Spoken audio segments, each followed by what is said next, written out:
요한복음 1장 35절에서 42절 본문을 통해 예수님을 따르라는 제목의 말씀을 나눌 때 모든 성도님들이 예수님을 따라 살아가시는 한 주의 삶이 되기를 주님의 이름으로 축복합니다.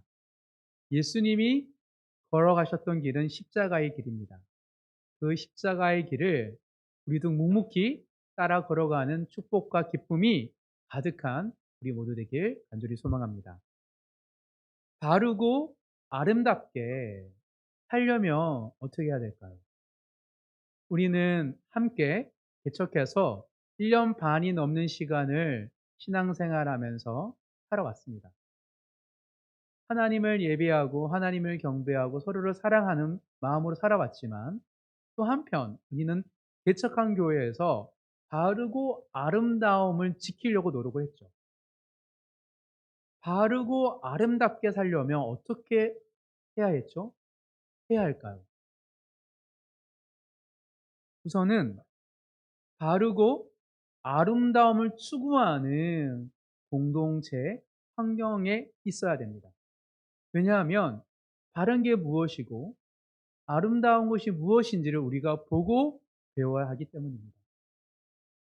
때때로 세상에서는 바르지 못하고 아름답지 못함에도 불구하고 이것이 현실이고 정상이다고 말하기에 정말 성경에서 말하는 바른 삶과 주님이 우리에게 보여주신 아름다운 것들을 지키는 공동체와 함께 있을 때 우리는 바르고 아름다운 것이 성경의 이야기뿐만 아니라 오늘 우리의 이야기구나라는 것을 알기 때문입니다. 중요한 건 바르고 아름답게 살아가는 환경을 조성하는 것이 중요하다는 것이죠. 그런데 같은 환경에 있을지라도 모든 사람들이 동일하게 변화되고 성장하는 것은 아닙니다. 그것은 우리가 어렸을 때부터 쭉 자라오면서 경험했던 것이죠. 같은 환경과 같은 조건에서도 사람들이 다 다르게 생각하고 변화되기 때문이죠. 그래서 우리는 늘 놀랄 때가 있고 당황할 때가 있습니다. 나랑 같이 안 왔어? 쌍둥이 형제에 대한 실제 이야기입니다. 쌍둥이 남자 형제였어요. 아주 어린 시절부터 쌍둥이 중에 동생은 자기 고집대로 되지 않으면 소리를 지르대곤 했습니다. 반면에 쌍둥이 형은 기어다닐 때부터 무엇이든 양보하고 들어주었어요. 자기의 간식이나 장난감, 옷도 주었습니다. 쌍둥이 동생이 원하는 것이라면 아낌없이 양보했던 것이죠. 그 어린아이인 쌍둥이가 자라서 성인이 되었다고 합니다.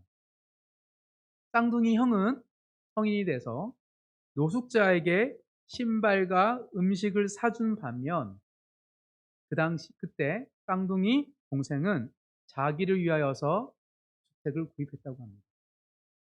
이 이야기는 누가 더 도덕적으로 옳고 그른다는 얘기가 아닙니다. 집을 장만하고 장만하지 말아야 되는 이야기가 아니에요.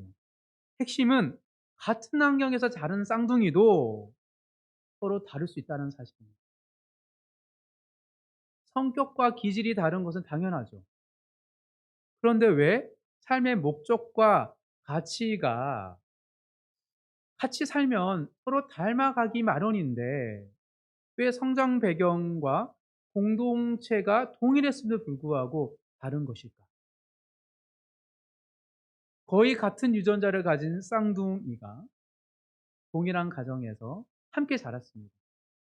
그리고 쌍둥이니까 형의 모습, 동생의 모습, 행동을 서로가 봤어요. 근데 왜 이토록 인생의 가치가 다를 수 있을까?에 대한 질문이 생기는 것이죠. 그런데 우리는 그렇게 생각하죠. 아니에요. 서로가 달라도 자꾸 만나고 얘기하고 듣다 보면 닮게 되어 있어요. 나도 저 사람을 닮고 저 사람 나를 닮죠. 그래서 우리는 공동체를 중요하다고 여기는 것입니다. 그런데 이 쌍둥이는 물론 비슷한 점도 있고 닮아간 점도 있지만 삶의 가치와 목적에 있어서는 어렸을 때부터 달랐고 자라면서도 더 다르고 더 선명해졌습니다. 다르다는 거. 성인이 된 쌍둥이 형은 이제는 동생뿐만 아니라 전혀 모르는 타인에게도 양보하는 이타적인 삶을 살기로 결정했고, 반면에 쌍둥이 동생은 여전히 자기가 원하는 것이 중요하다고 여기면서 살고 있습니다.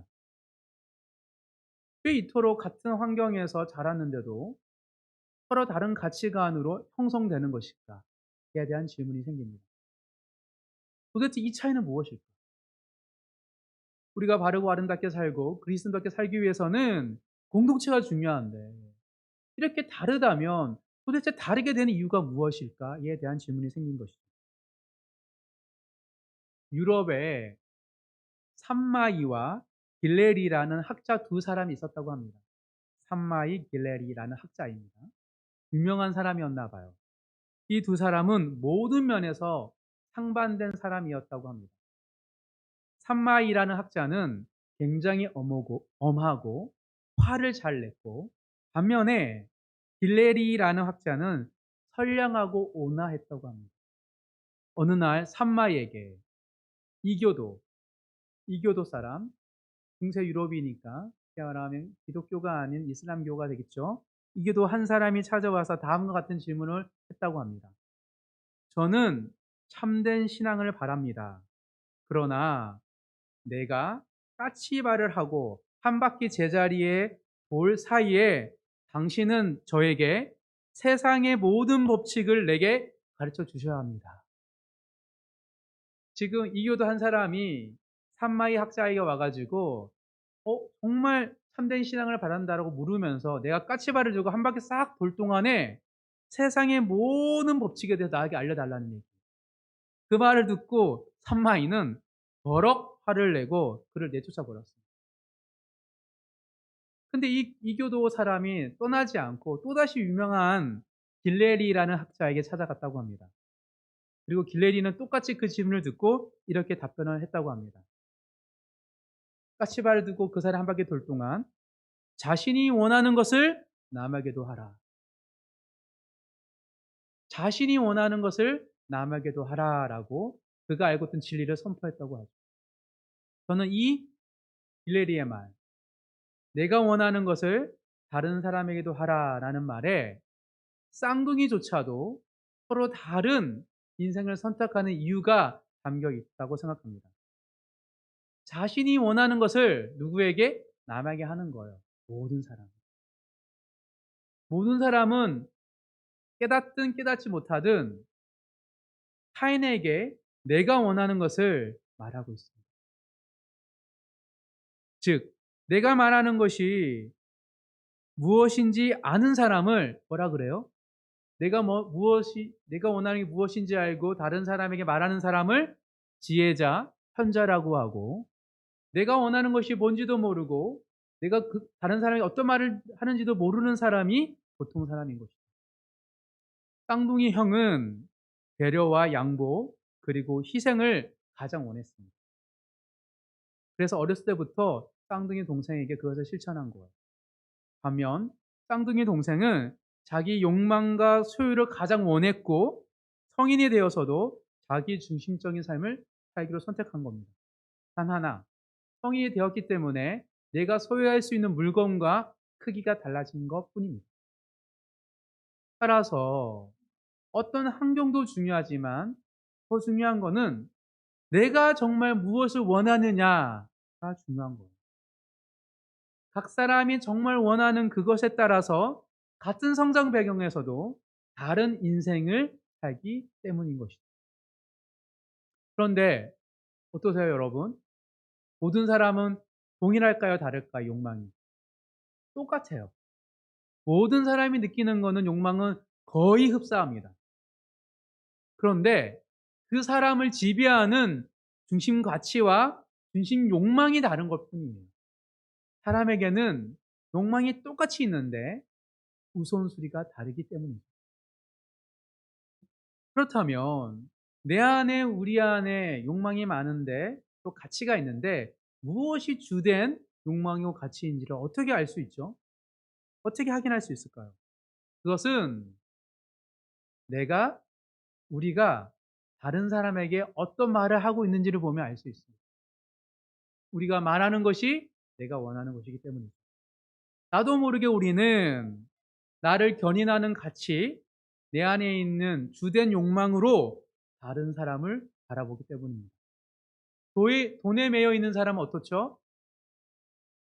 다른 사람을 소득과 재물로 사람들을 봅니다. 저 사람은 돈이 많은 사람, 적은 사람, 멋진 차를 가진 사람, 고친 집에 사는 사람, 을 주로 얘기하고요. 인기에, 매력에 매료된 사람은 외모와 외형적인 것들에 사랑을 가지고 평가합니다. 날 꾸미는 것, 내가 무슨 옷을 입었는지가 되게 중요해요. 그리고 믿음에 매여 있는 사람은 신앙 고백으로 사람과 관계를 맺습니다. 그가 만난 하나님, 그가 주신 은혜를 가지고 이야기하려고.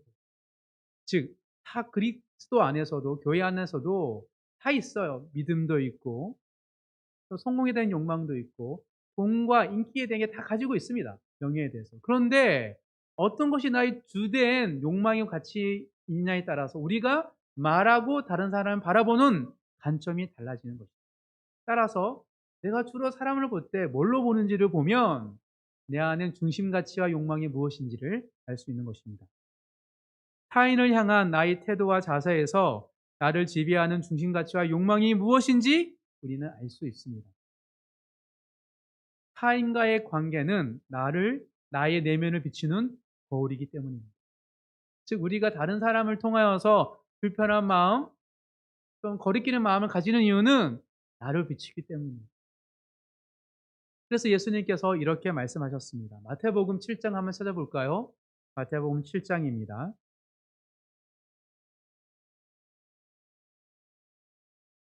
상상수훈의 말씀 중에서 마태복음 7장 12절에 예수님께서 우리가 이런 사람인 줄 알고 이렇게 말씀하셨습니다. 마태복음 7장 12절 다 같이 읽겠습니다. 그러므로 무엇이든지 남에게 대접을 받고자 하는 대로 너희도 남을 대접하라. 이것이 율법이요 선지자니라. 예수님은 타인을 향한 태도와 자세를 매우 강조합니다. 윤리가 중요하고 율법이 중요해서가 아니에요. 우리의 내면이 그대로 드러나기 때문이죠. 즉, 따라서 다른 사람에게 사랑과 존중의 말을 하는 것은 무엇이냐면 내 내면에 사랑과 존중이 가장 우월한 가치로 만드는 내면을 정리하고 정돈하는 방법입니다. 내 몸같이 이웃을 사랑하라. 그것은 내 마음을 정결하게 하는 방법이기 때문입니다. 사랑하는 성도 여러분, 모든 성도님들이 바르고 아름답게 빚어지기를 간절히 소망합니다. 우리가 바르고 아름답게 살기 위해서는 무엇보다도 우리의 내면 세계가 어떤지를 잘 살펴야 돼요. 내 내면에 어떤 가치와 어떤 욕망이 나를 지배하고 있는지, 그리고 정말 내가 살고 싶은 대로 내가 살고 있는지 아니면 다른 어떤 것이 나를 지배하고 견인하고 있는지, 그것을 서로가 나눌 때 그것에 대해서 진솔하게 이야기할 때 우리는 내 내면을 깨닫기 때문입니다. 그리고 정말 내 마음속에서 내가 또 원하지 않는 나의 모습을 발견할 때 회개하고 뉘우치면서 정말 내가 그렇게 살 수 있도록 다른 사람에게 그 말을 하는 거예요. 나는 그렇게 살고 싶고 당신도 그렇게 살고 기를 바랍니다. 그때 비로소 우리 안에 내가 원하는 가치와 욕망이 다시 가장 우선순위가 되는 것이죠. 그래서 공동체가 필요한 것입니다. 오늘 본문을 통해서 예수님을 따르던 사람들의 모습, 세례 요한과 제자들의 모습을 살펴봄으로 말미암아 어떻게 하면 우리가 예수님을 따를 수 있는 내면 상태로 빚어질 수 있을까에 대한 질문을 가지고 함께 살펴보도록 하겠습니다. 성도 여러분 가소성이라는 말을 들어본 적 있으세요? 가소성, 가소성. 한글로 하면 잘 무슨 말인지 잘 모르겠지만 영어로 하면 금방 압니다. 가소성은 영어로 플라스틱시티입니다. 플라스틱. 즉 가소성은 플라스틱 같은 성질이에요. 플라스틱을 가소성 있는 물질이라고 합니다. 가소성은 힘을 가하여 변형시킬 때 영구적으로 변형을 일으키는 물질의 특성입니다. 무슨 말이냐면 플라스틱을 열을 가하면 딱 모양이 만들어지잖아요. 그럼 영구적으로 가요. 깨지고 부서질지언정 그 형태를 유지하죠. 그래서 플라스틱은 다양한 모습으로 모양으로 바뀔 수 있는 성질이 있습니다. 그래서 오늘날 보면 플라스틱이 없는 곳이 없죠. 모든 기계와 물건의 건물에 플라스틱이 다 들어있어요. 왜요? 쉽게 모양을 만들 수 있기 때문입니다. 이게 가소성입니다. 자유제조로 변할 수 있다는 성질이에요. 물질뿐 아니라 인간에게도 가소성이 필요합니다. 어떤 이들은 영적 가소성이 크고 어떤 사람은 영적인 가소성이 적거나 거의 없습니다. 그래서 토기장이이신 하나님의 손길을 매일 경험함에 불구하고 어떤 사람은 잘 변하고 성장하고 어떤 사람은 신앙을 연수가 많음에도 불구하고 잘 변화되지 않는 거예요. 하나님의 역사가 없어서도 아니고 하나님이 그 사람에 대한 계획이 없어서도 아니고 단 하나예요. 영적인 가속성이 현저히 낮기 때문에 잘 변화되지 않는 것이죠. 우리가 우리 자신을 변화시키고 싶어도 변화될 수 없습니다. 우리에게는 인간을 하나님의 형상을 닮은 사람을 변화시킬 수 있는 힘과 능력이 없기 때문입니다. 그런데 우리는 어떻게 할 수 있냐면 하나님이 변화시킬 수 있도록 우리를 준비시킬 수는 있어요. 어떻게? 영적인 가소성을 높게 만들 수는 있어요. 우리의 재료를, 우리의 마음을, 우리의 생각을 말랑말랑하게 바꿀 수 있는 힘은 우리에게 있습니다. 하지만 우리가 우리를 창조할 수 있는 힘은 우리에게 없는 것이죠. 따라서 어떻게 하면 자기 중심적인 세상에서 십자가의 길을 걸어가며 이타적인 삶을 살 수 있을까? 한 질문을 던진다면 우리는 우리의 내면을 말랑말랑하게 영적인 가속을 높여야 되는 것입니다. 그래서 우리가 살고 싶어도 살지 못하는 것은 바로 여기 있습니다. 우리 마음도 진심이고 열정도 있고 하나님의 믿음에도 불구하고 뭐가 없어요? 영적인 가소성이 현저히 낮기 때문인 것입니다. 오늘 본문을 통하여서 영적 가속성을 높이는 방법 세 가지를 함께 나눌 때 정말 하나님 앞에서 잘 준비되셔서 하나님이 원하시는 모습으로 변화되시는 모든 성도님 되시길 주님의 이름으로 축복합니다. 첫 번째입니다. 영적 가속성을 높이는 비결. 첫 번째는 나의 일상을 주님을 위한 순간으로 해석해야 됩니다. 즉, 나의 일상을 주님을 위한 순간으로 볼 수 있는 힘이 있어야 된다는 거예요. 이 말은 뭐냐면 우리 인생의 목적에 있어서 항상 주님이 우리의 목적 되심을 점검해야 한다는 사실입니다. 오늘 본문입니다. 35절부터 37절까지 세 절을 다 같이 읽어보도록 하겠습니다. 또 이튿날 요한이 자기 제자 중 두 사람과 함께 섰다가 예수께서 거니심을 보고 말하되 보라 하나님의 어린 양이로다. 두 제자가 그의 말을 듣고 예수를 따르거늘. 오늘은 공생의 3일째 되는 날입니다. 세례 요한이 그토록 기다렸던 메시아를 만났고 그 메시아에게 세례를 베풀었던 그 다음 날이에요. 예수님과 헤어졌습니다. 다시 날이 밝았는데 예수님을 본 거예요, 세례 요한이. 그래서 보라 하나님의 어린 양이다라고 다시 이야기합니다. 어제는 유대인 모든 사람들에게 예수님을 하나님의 어린 양으로 선포했고 오늘은 누구에게 얘기하고 있습니까? 두 제자에게. 자기를 따라다녔던 두 제자에게 하나님의 어린 양이다라고 말을 합니다. 왜 그 말을 했을까요? 그 말을 듣고 두 제자가 어떤 행동을 했느냐를 보면 알 수 있습니다. 그 말을 듣고 두 제자는 세례 요한을 떠나 예수님을 따르기 시작합니다. 즉, 세례 요한이 두 제자에게 어떤 말을 했냐면 나를 떠나 예수를 따르라고 말을 한 거예요. 그래서 그 즉시 순종한 것입니다. 여기서 알 수 있는 사실이 있습니다. 세례 요한은 그의 일상을 모두 주님을 위한 순간으로 여기며 해석하며 살고 있다는 사실입니다. 크게 세 가지 부분에서 세례 요한이 그의 삶 자체를 어떻게 주님과 연결시켰는지를 알 수 있죠. 첫 번째이죠. 세례 요한의 일터를 보면 알 수 있습니다. 세례 요한은 세례를 베푸는 자였습니다. 근데 세례를 베푸는 이유가 무엇이었죠? 오실 메시아를 기다리는 거였습니다. 그리고 오실 메시아를 기다리면서 드러내기 위해서 그는 회개의 세례를 감당했죠. 두 번째입니다. 세례 요한이 가지고 있는 계획, 미래의 계획을 보면 알 수 있습니다. 그 누구보다 주님을 기다렸던 세례 요한입니다. 어느 누구도 기다리지 않는 그 순간에도 세례 요한은 광야에서 주님이 오실 것을 알고 있었고 기다렸어요. 얼마나 예수님이 보고 싶었을까요?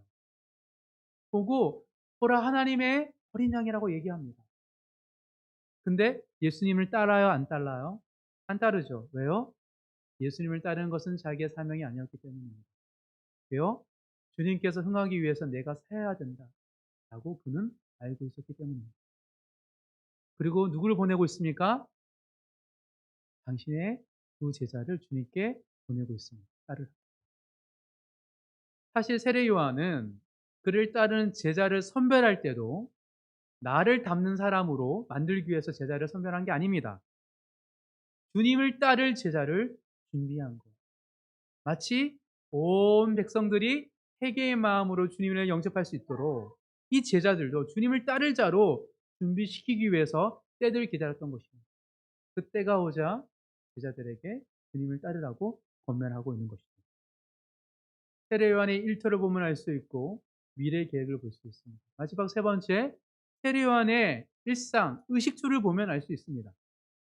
광야에서 메뚜기와 석청을 먹은 것도 주님을 위한 것이고 낙타 토롯을 입으며 떠돌이 생활을 한 것도 주님과 연결되어 있습니다. 그는 그의 모든 것이 주님을 위한 것으로 여기고 있는 것입니다. 한마디로 세례 요한의 모든 일상은 오직 주님과 관계되어서 선택하고 행동하고 있음을 알 수 있습니다. 이처럼 세례 요한은 일상에서 영적 가소성을 높이는 삶의 선택을 했기 때문에 하나님의 부르심에 감당할 수 있었던 것입니다. 왜냐하면 부름받는 자는 많습니다. 세례 요한뿐만이 아닙니다. 많은 사람이 사명과 부름은 받으나 하나님께 쓰임 받는 자는 소수인 이유가 바로 여기 있는 것입니다. 세례 요한은 그날에 이르기까지 자기 삶을 주님께 맞추면서 영적 가소성을 높였던 것이죠. 사랑하는 성도 여러분, 주님을 위해서 위대한 꿈을 가지시길 간절히 소망합니다. 위대한 꿈을 가지고 주님의 영광을 위해서 크게 쓰임 받으시는 모든 성도 되기를 간절히 소망합니다. 그런데 쓰임 받기 위해서는 먼저 준비되어야 됩니다. 하나님이 쓰실 만한 사람으로 준비되어야지 쓰임 받기 때문입니다. 평범한 일상을 하나님을 위한 순간으로 해석하는 것, 그것이 우리가 준비해야 할 영역입니다. 먹고 마시고 입는 것에서 모든 것이 왜 하나님과 주님과 연결되어 있는지를 생각하시며 살아가시는 모든 성도님 되기를 간절히 소망합니다. 일상에서도, 사소한 일상에서도, 평범한 삶 속에서도 주님과 동행하지 않는데 어떻게 싸움터에 나가서 살 수 있을까요? 영적 싸움이 치열한 곳에 어떻게 살 수 있어요? 위대한 일을 감당하기 위해서는 아주 평범한 사소한 일부터 주님과 함께하는 법을 배우시는 우리 모두 되길 간절히 소망합니다. 크게 쓰임받기 위해서는 이 사소한 일을 속에서 하나님과 주님을 위하여서 해석할 수 있는 그것이 바로 우리가 준비되는 태도와 자세이기 때문입니다. 이것이 바로 세례 요한에게서 발견할 수 있는 영적인 가소성을 높이는 첫 번째 비결입니다. 두 번째입니다. 영적 가속성을 높이는 비결 두 번째는 나의 필요보다 주님의 필요를 위해서 선택해야 됩니다. 우리는 수많은 인생의 선택 앞에서 나에게 얼마나 필요한지에 따라서 선택을 하죠. 첫 번째는 목적이라면 두 번째는 동기입니다. 즉 주님이 영원히 살고 싶다라고 말은 하지만 실상은 그 목적을 도달하기 위해서는 이거저거 필요해요라고 생각하면서 우리는 선택을 하죠.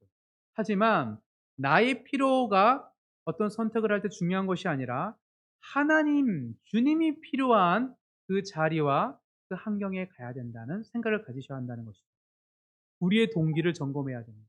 말하고 행동하고 이직하고 이사하고 어떤 걸 구입하고 뭔가 할 때 그 동기를 점검해야 돼요.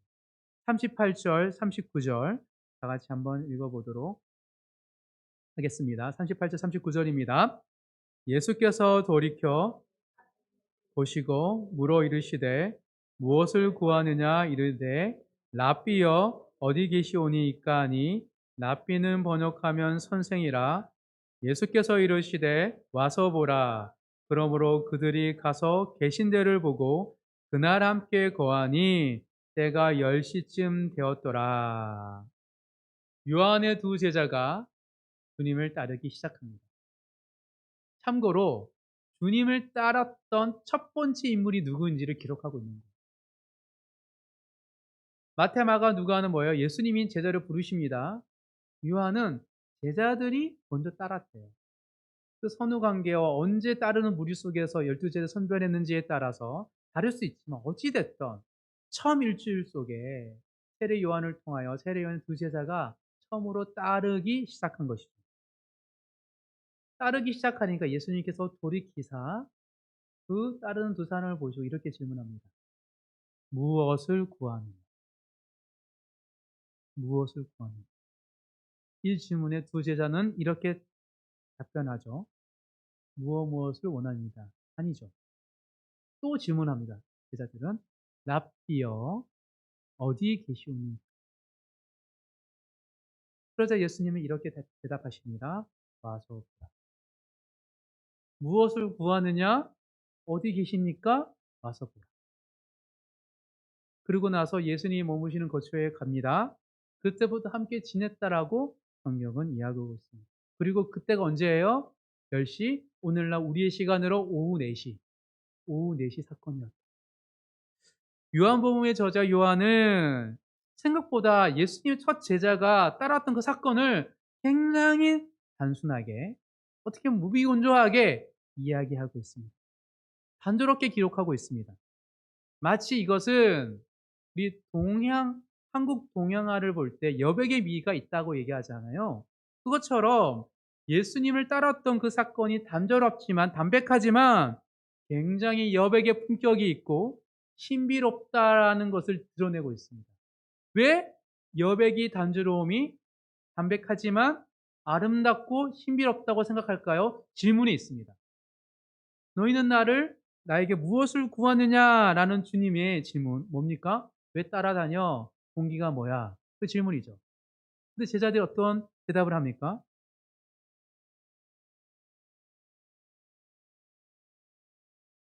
내가 이것을 원해요라고 말을 하지 않아요. 제자들이 없었을까요? 있었을까요? 있죠. 나중에 큰 꿈을 가지잖아요. 한편 우편에 좌편에 가진 게 많았어요. 우리처럼 사람들이 욕망은 많습니다. 그런데 이 두 제자는 이거 저거 원해요라고 쏟아붓지 않고 어떤 대답을 하죠? 주님 어디 계십니까? 그 말은 뭐예요? 우리는 우리의 필요를 말하기 전에 주님의 필요에 따라서 움직이기 원합니다. 종처럼 제자처럼 수발드는 자로 살고 싶습니다라고 정중하게 물어본 거예요. 주님 어디에 계십니까? 근데 여기서 있는데 와보라는 얘기는 무엇입니까? 나는 너희가 필요하다. 나의 필요를 너에게 요구할 것이다라는 얘기예요. 그리고 그들은 함께 주님의 제자로 살아가는 것입니다. 즉 주님께 쓰임 받고 동행하는 사람은 자신의 필요가 있지만 먼저 주님의 필요를 구하기 위해서 선택하는 사람이 주님의 제자였습니다. 사랑하는 성도 여러분, 우리가 교회에서 살아오면서 신앙생활하면서 제자 훈련, 제자라는 얘기를 많이 들었죠. 그래서 이런 얘기를 들으면 어떻습니까? 큰 헌신에 대한 각오를 해야 되잖아요. 착각입니다. 제자는 절대 헌신하라는 이야기가 아닙니다. 주님의 제자가 된다는 것은 특권입니다. 엄청난 특권. 왜요? 주님의 거처에 초대받는 것이기 때문에. 이제는 주님이 머무시는 곳이 나의 집이고, 주님의 필요가 나의 필요고, 주님이 일하실 것에 나와 함께 동참한다는 초대이기 때문에 특권이라는 것입니다. 따라서 주님의 제자로 쓰임받기 위해서는 먼저 나의 필요를 사라지게 하는 것이 아니라 있지만 내려놓고 주님의 필요를 무엇인지 묻는 것이 필요하다는 사실입니다. 그래서 우리는 어떤 게 기도를 하는 게 제일 좋죠? 어린아이처럼 이거 주세요, 저거 주세요도 기도해야 되지만 다 아세요. 주님이 다 하신다 하잖아요. 너희 필요를. 하나님께서 먼저 그의 나라 그를 구하라고 하시잖아요. 그 말은 무엇이냐면 다 있지만 먼저 주님, 저에게 원하시는 게 무엇이죠? 주님이 필요하시는 곳이 어디입니까? 라는 질문이 바로 영적인 가소성, 그 제자의 삶을 살아가는 사람의 특징이었다라고 말을 하고 있습니다. 즉, 우리가 신앙생활을 하면서 주님을 닮고 주님과 동행하고 주의 집이 나의 집이고 주의 꿈이 나의 꿈이 되기 위해서는 먼저 주의 나라 그를 구하듯이 주님이 필요가 무엇입니까? 내가 무엇을 해야지 주님을 도울 수 있습니까? 라는 질문을 하는 그런 모든 성도님 되시길 주님의 이름으로 축복합니다. 그것은 바로 우리의 동기에 대한 점검입니다. 내가 생각하는 동기는 이걸 하면 주님이 원하시겠지? 이걸 하면 기쁘시겠지? 근데 아닐 수 있어요. 먼저 나의 시간과 나의 인생과 나의 가정과 나의 젊음을 주님의 필요에 맞게끔 준비하는 태도, 동기를 점검하시며 살아가시는 모든 성도님 되시길 주님 이름으로 축복합니다. 이게 두 번째입니다. 첫 번째는 인생의 목적에 대한 점검, 나의 일상을 주님과 연결시키는 것. 두 번째로는 나의 동기에 대한 점검이 필요합니다. 마지막 세 번째입니다. 영적 가속성을 높이는 비결 세 번째는 나의 고백으로 주님을 따르도록 초청해야 합니다. 어떻게 해요? 나의 고백으로 다른 사람들이 주님을 따를 수 있도록 초청하고 초대해야 한다는 사실입니다. 이것은 나의 수고와 나의 결실이 무엇을 위한 결론인지를 생각한다는 거예요. 돈을 많이 벌고 안정된 삶이 우리의 결론이 아니라 무엇이 우리의 결론이어야 되죠? 고백. 나의 신앙 고백, 간증을 통해 누구에게 안 믿는 사람들이 주님께 갈 수 있는 그 이야기가 우리의 결론이 되어야 한다는 사실인 것이죠. 오늘 본문입니다. 40절부터 42절까지 세 절 다 같이 읽겠습니다. 요한의 말을 듣고 예수를 따르는 두 사람 중에 하나는 시몬 베드로의 형제 안드레라. 그가 먼저 자기의 형제 시몬을 찾아 말하되 우리가 메시아를 만났다 하고 메시아는 번역하면 그리스도라. 데리고 예수께로 오니 예수께서 보시고 이르시되 내가 요한의 아들 시몬이니 장차 게바라 하리라 하시니라. 게바는 번역하면 베드로라. 요한의 두 제자 중에 한 사람이 누군지를 지금 밝히고 있습니다. 누구예요? 안드레. 끝까지 한 사람이 누구인지를 밝히지 않아요. 참고로 요한복음의 저자 사도 요한은 자신의 이름을 밝히지 않습니다. 그래서 많은 학자들은 또 다른 한 사람은 바로 요한이지 않을까라고 이야기합니다. 어찌됐든 한 사람은 분명합니다. 안드레였어요. 근데 안드레가 예수님을 따라다니면서 예수님이 바로 하나님의 아들이심을 알았고 그러자마자 바로 거처를 확인하고 주님이 거처로 초대했잖아요. 따르도록 허락했잖아요. 그러자마자 바로 자기 형제 베드로를 찾아갑니다. 또 베드로를 예수님께 데려오고 이처럼 영적인 가소성이 높은 사람은 다른 사람을 초청합니다. 머뭇거리지 않습니다. 왜냐하면 자신 안에 일어난 놀라운 일이 있기 때문에 이 소식을 전하지 않을 수 없었던 것입니다. 사랑하는 성도 여러분, 정말 맛있는 음식점에 가서 맛있게 먹으면 어때요? 누군가에게 알리고 싶고. 그리고 혼자 또 성도들과 이렇게 단성 가서 뭘 맛있는 거 먹으면 가족이 그렇게 생각나요. 그렇잖아요, 맛있는 음식을 먹으면. 또한 멋있는 장소를 발견하며 사랑하는 사람들과 같이 오고 싶어요. 그래서 기록하고 저장해 놓죠.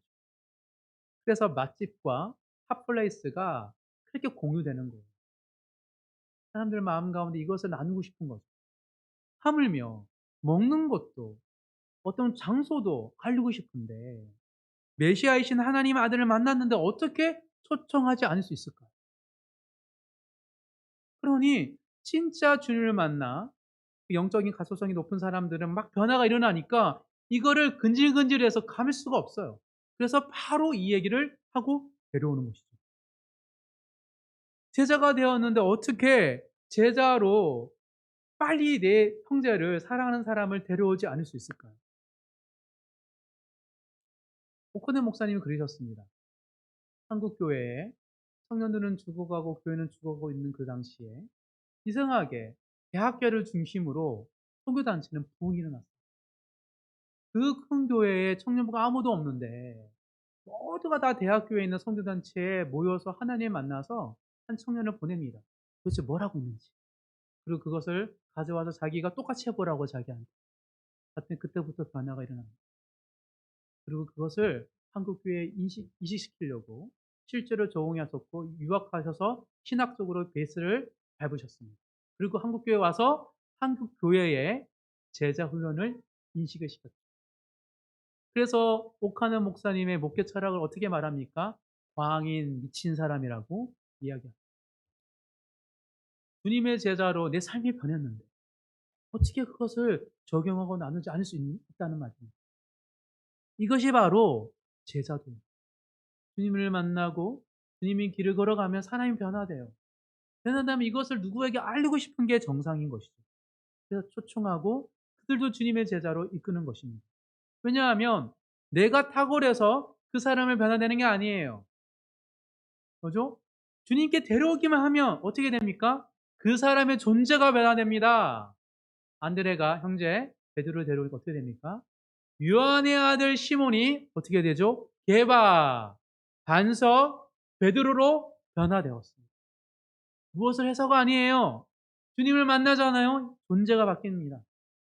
그것을 경험하고 그것을 보았는데 어떻게 초청하지 않을 수 있다는 말입니다. 빨리 말해서 우리가 머뭇거리는 이유는 우리 안에 변화가 없어서 우리의 영적 가소성이 현저히 낮기 때문에 주님의 손길과 성령의 역사 속에서도 내 안에 변화가 없으니 누군가 데려오면 될까? 우리 공동체 이런 머뭇거림이 저 안에도 있고 우리에게 다 있는 것이에요. 우리가 어떻게 하면 사람들에게 복음을 전하고 주님의 제자의 길을 초청할 수 있냐면 우리가 먼저 영적 가소성을 높여서 주님으로 말미암아 변화되는 삶을 경험해야 되기는 것이기 때문입니다. 사랑하는 성도 여러분, 주님과의 그 이야기, 그 삶의 고백이 우리 안에 넘쳐서 그 이야기를 주위 사람들에게 나누는 삶을 살아가시는 모든 성도님 되시길 주님 이름으로 축복합니다. 그 고백을 통해서 주님은 놀라운 일을 행하시기 때문입니다. 우리의 고백이, 우리의 변화가 대단해서가 아닙니다. 우리의 고백이 다른 사람으로 말미암아 주님께 인도할 수 있는 위대한 초청, 위대한 통로가 되기 때문에 위대한 거예요. 우리의 고백. 사소할지라도 하나님과 함께 동행하면서 겪었던 그 이야기를 마음껏 고백하시는 모든 성도님 되시길 주님의 이름으로 축복합니다. 말씀을 정리하겠습니다. 열매가 없으셔서 초조하십니까? 변화되지 않고 성장되지 않아서 답답하십니까? 예수님을 온전히 따르지 못해서 여전히 죄송한 마음이 우리 안에 가득하십니까? 그렇다면 지금 이 시간 쓰임 받을 수 있는 사람으로 준비되는 시간을 가지시길 간절히 소망합니다. 하나님은 항상 우리와 함께 하시고 우리를 빚어가고 우리를 새롭게 하시길 원하시는 분이시기 때문입니다. 하나하나 그 손길이 우리 안에 변화되지 못해서 그럴 뿐이지 하나님은 늘 우리를 기다리시고 새로운 사람으로 우리를 빚어 가기를 원하십니다. 영적 가소성이 높아지기 위해서는 첫 번째, 모든 일상을 주님을 위한 순간으로 해석하는 것이 필요합니다. 또한 두 번째, 나의 필요보다 주님의 필요를 위해서 어떤 것을 선택하는 것이 우리에게 필요합니다. 세 번째, 나의 고백으로 다른 사람을 주님을 따르도록, 주님께 앞에 오도록 초청하는 일을 머뭇거리지 말아야 됩니다. 그때 우리는 이 세 가지를 할 때 우리 삶의 목적이 점검되고, 삶의 동기가 점검되고, 삶의 결론이 새로워지기 때문입니다.